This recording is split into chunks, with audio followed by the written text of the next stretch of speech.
There we go. Look at that pool. Actually looks really bright and blue and fancy. There's another like nice little area up the top there. If you have a look at this. Boom. It's nice. We've been having a lot of success here, by the way. Been killing it here. After the last video where I was talking about hedonism and cleared up the STD issue and had to go and explain it to a bunch of other people. I was given it, and then I accidentally gave it to a few other people. This is what happens out there, guys.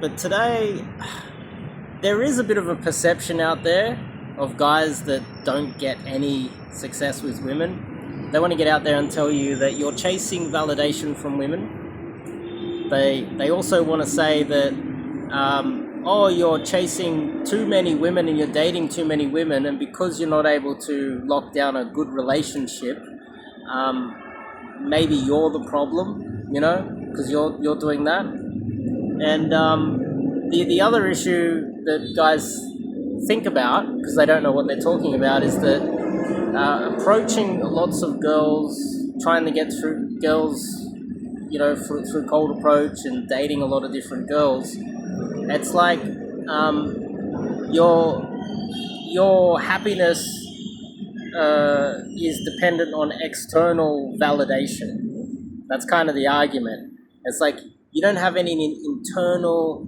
you know, it's like if you don't get laid or you don't get sex, then you're not going to be happy.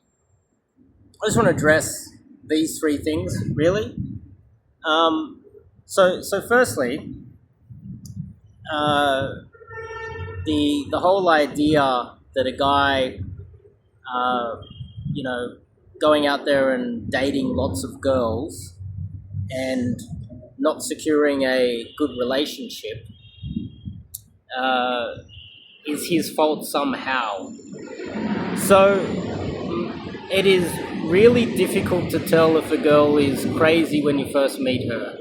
A lot of girls, when you first meet them, they will put on such a brave face. They will put on such a good front, especially the psychos, especially the narcissists.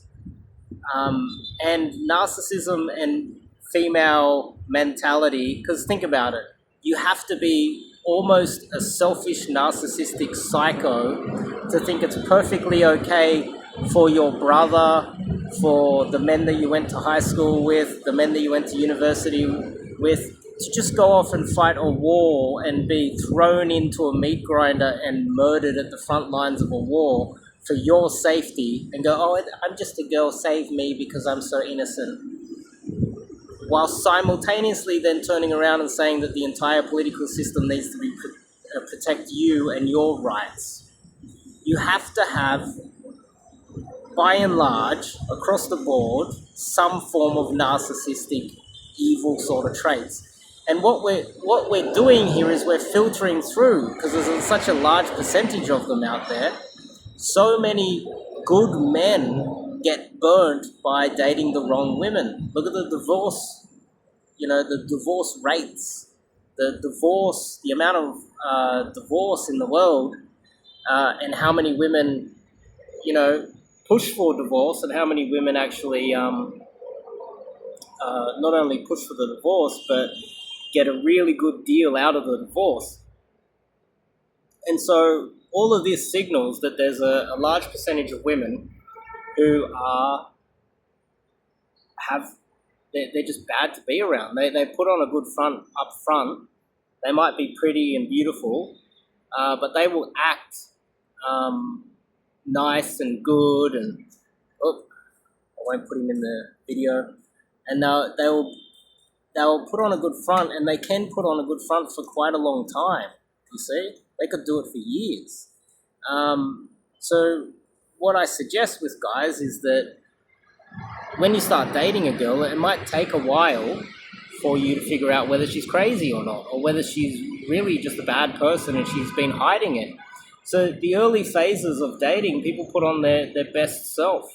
They act polite. They're super careful around you. She will chew with her mouth closed, like, and she will never fart in front of you. She goes to the toilet, she will close the door and she will be very careful you don't hear anything.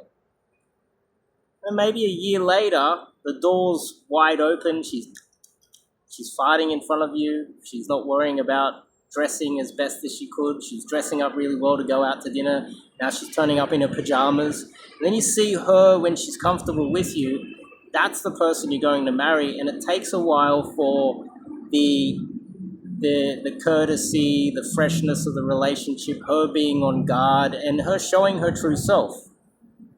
You see that she mistreats her parents, she's a little bit abusive to her mum and her dad, and you realize that that's your future. Now, if you date a girl and she's conned you, then it's not your fault. And you haven't stuck with her, that's not your fault. And so for the guys out there, they're like, oh, you've had all these failed relationships. Eventually, the guy that has failed relationships has a very, very good one. And if anything goes wrong, it's his fault, or he's decided to move on, or he's done something and he's moved on his terms, not on her terms. You see what I'm trying to say here? And so that's a really important point. And the flip side of that is stay at home, cover yourself in Cheetos, have a drink, smoke some weed, and play video games and look at porn. Or get out there and battle it away. Guys that start up businesses, a lot of these businesses fail. Some of the best, most successful entrepreneurs have more failed businesses.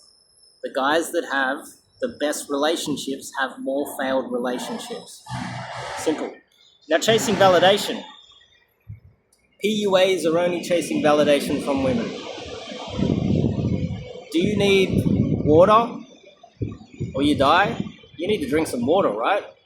Well, I guess you're chasing validation from water or you die. I know this is a bit extreme, but you need to breathe, right? You breathe in air. Well, you're just chasing validation from air.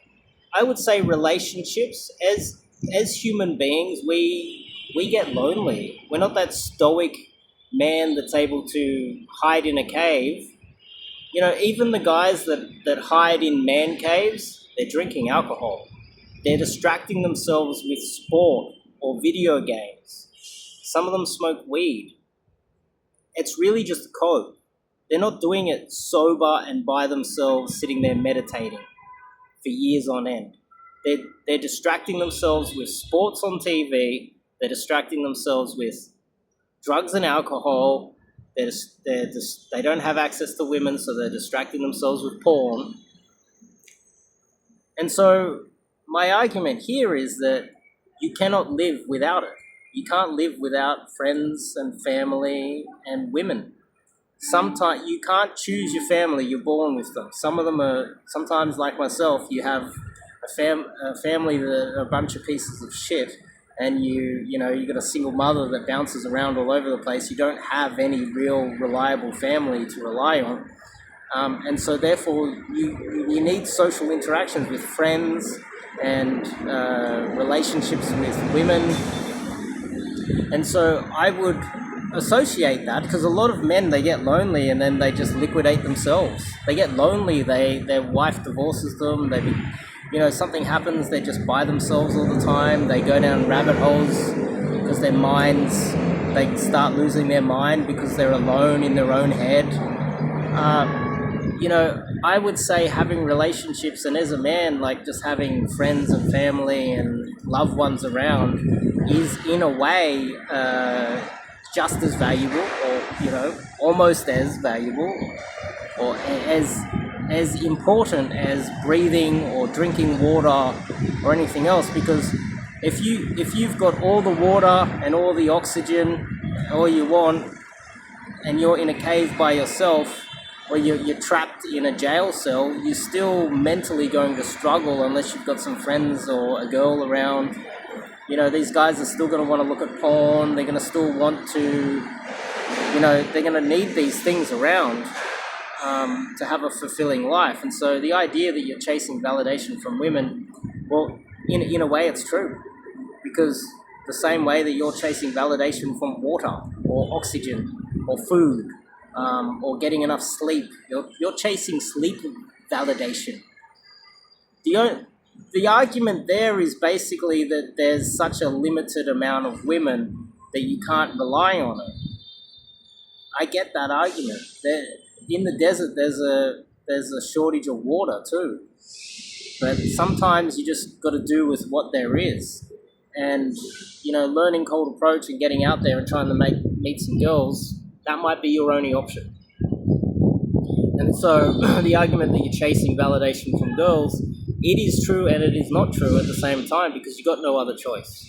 Unless you want to stay at home and pretend and be lonely. And that causes a lot of other issues with your life too. If you're not getting laid, if you don't have women around, it might be hard to focus on study.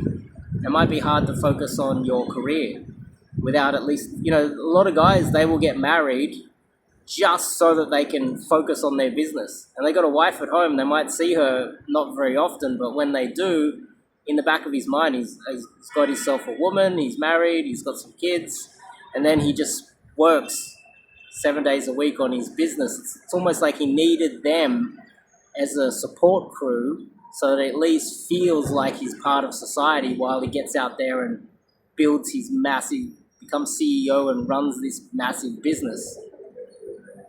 There's a lot of guys that will fail their university exams because they're just not getting laid, and they find themselves masturbating all the time or horny all the time and never really getting a release, going down the rabbit hole of drugs and porn and alcohol and distractions, and they can never really focus on their studies, and they never get that PhD. Some of them fail their degree and it costs them a lot of money, and so the whole idea that you're chasing validation, just economics of life. There is scarcity in the world. That's just the world we live in. There's a scarcity of everything. There's a scarcity of views on my videos. Doesn't mean you have to quit, or it doesn't mean you have to. If you don't like the game, hate the game, not the player. Let's just put it that way. That's another argument there. I think that kind of covers the third one as well, the chasing of validation. But the third point I'd put in there is that there's an argument that PUAs and people going out there chasing girls and chasing dates with girls, they're sleeping with a lot of girls. And in most cases that is true. They are sleeping with a lot of girls. But a large percentage of the time, the girl is deciding to have the one-night stand, not them. A lot of the time, the girl is deciding to have the one-night stand. So at the end of the one-night stand, the girl decides, I'm going to go sleep with someone else now. And he would like her to stay around, but she doesn't. She goes off and sleeps with another guy. That's not him making the decision. So the idea is that a lot of these guys getting into pickup, they're just sleeping with lots of girls and mistreating them. It's just not true, because the women are the ones mistreating them, and it's a gaslighting, because they're the ones deciding to only have one night stand with the particular guy, and then they end up sleeping with a whole bunch of different guys because they're never happy with any of the guys that they're dating, because they have too much choice, too much freedom to go sleep around all over the place. And then they blame the PUAs for something that they're in total control of. And then other men who haven't actually practiced this and gone out and dated a lot of women, they have no idea. They think the PUAs, they actually buy into the marketing as well, thinking that a lot of the fake PUAs out there, the fake poachers, are actually getting laid when they're not. They believe the marketing, and then they also think that those PUAs are just banging a different girl every single day, sleeping with a lot of women, when in fact they're not, and they're rejecting all of the women when they're actually not. This is just the reality of marketing and the perception of PUAs out there, which is just not true. It's just not true at all. So, as a lonely guy, you don't really have a choice But to get out there, if you want to get yourself some good relationships, date a lot of girls, get into relationships with lots of different girls, hope that you don't get used for one night stands, hope that you are able to, with proper strategies, coaching, sign up to do some coaching. I recommend you go to my website, top link in the description. It's on the YouTube channel here. You can click on the link and go sign up to my 30-day challenge. That I recommend that as a start for absolute newbies about cold approach. Go to the 30-day challenge, or sign up to one-on-one coaching, which you're gonna have to pay for, but it's definitely worth it. It's definitely worth it. And getting out there and then dealing with a lot of, you're gonna get lays, you're gonna get a lot of rejection, and it helps you to grow as a man dealing with all of those things. I think that it is so good for you to deal with all of these problems associated with cold approach, picking up girls, dating girls, getting the rejection, trying to find a good girl that doesn't have all of these negative psychological problems, trying to figure it out earlier than other men. Ultimately, if you're a successful man, you come and get some coaching from myself and you figure out what type of women to avoid, you're more likely, you have a higher probability of marrying a woman who is going to be loyal to you, because I know how to do it. I know how to actually coach men to be able to identify those issues as well. And at the end of it, you end up saving, if you're a millionaire, saving millions of dollars actually by getting coaching. So it's also a good financial decision. But anyway, I just wanted to cover up those three things. Gee, I've talked for too long. It's like 17 minutes. I'll see you guys in the next video.